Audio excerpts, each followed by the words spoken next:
Hi, I'm Alan Swerdlow. I'm resident director on Dirty Dancing, appearing at the Grand Theatre at the Marina Bay Sands.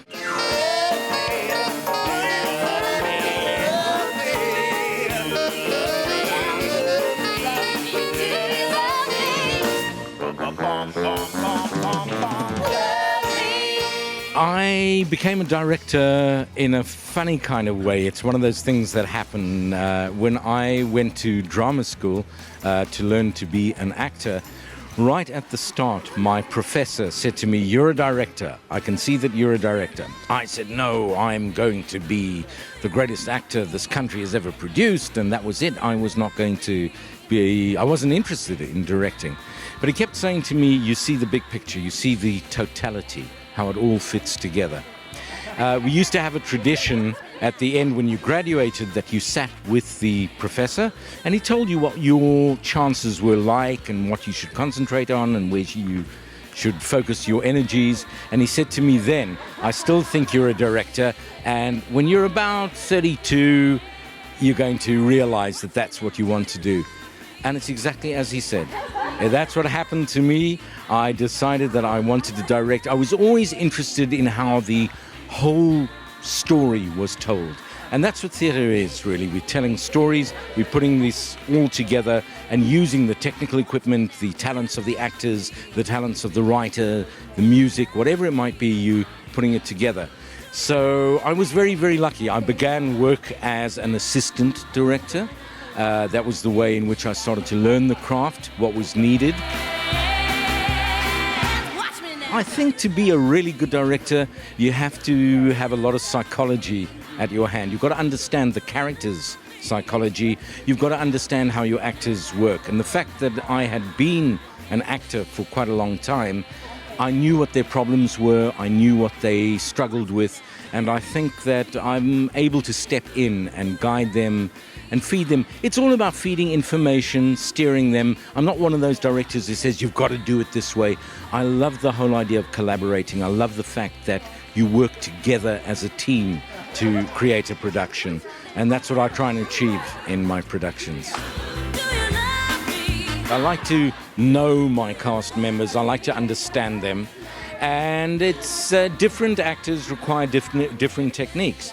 Some, it's a matter of saying, "Do it like this," and they do it like that. Sometimes you have to remind them of a memory that will help them, something that they understand for themselves, which is similar to the character.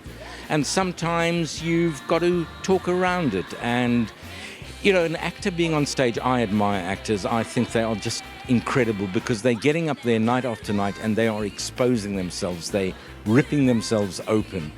And it takes a lot of courage to do that. So you've got to create a very safe, comfortable environment for the actors to do that. My secrets is I just like to have fun with my cast. I like to sit down with them, have a drink with them, talk to them, get to know them, and then we can work a hell of a lot better together. And it's knowing you've got to bring the actors to the right level at the right time. If they peak too early, you're in trouble because they're not going to give the best performance at the right moment when you need it.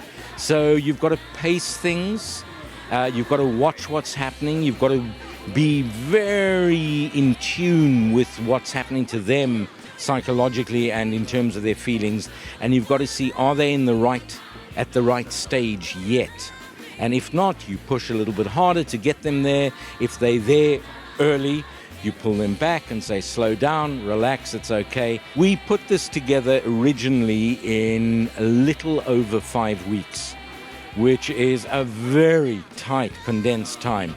You begin with the dancing, of course, because that's the most technically demanding part of the show. So you rehearse the dances, you make sure all those fit in.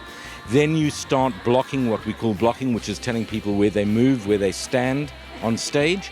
And then we start putting it all together. The little bits, A fits with B, fits with C, and so we go on. Now, a lot of these big musicals that go around the world, that come here to Singapore, wherever it might be, the idea behind them is that we're giving people the exact same experience that they would have whether they were sitting in the West End or whether they were sitting in Broadway and watching the show. So you want it to be really exact and precise. So you've got to push it a little bit further in that way. So you do look for the appearance, how much like the characters do they look like. You look for the qualities that they carry themselves, how similar they are. But most of all, it's the demands of the piece. Can they dance? Can they sing? Have they got it? And have they got that little extra, that bubble of personality that's going to make them connect with the audience? It's a long and difficult process. To cast this show took nearly 8 months before we had done all the casting and made sure that everybody was the way we wanted it to be. So 8 months is a long time. I'm Alan Swerdlow, and I'm asking you all to please come down and see Dirty Dancing at the Grand Theatre at Marina Bay Sands here in Singapore. It's a terrific show. I assure you, you'll have the time of your lives.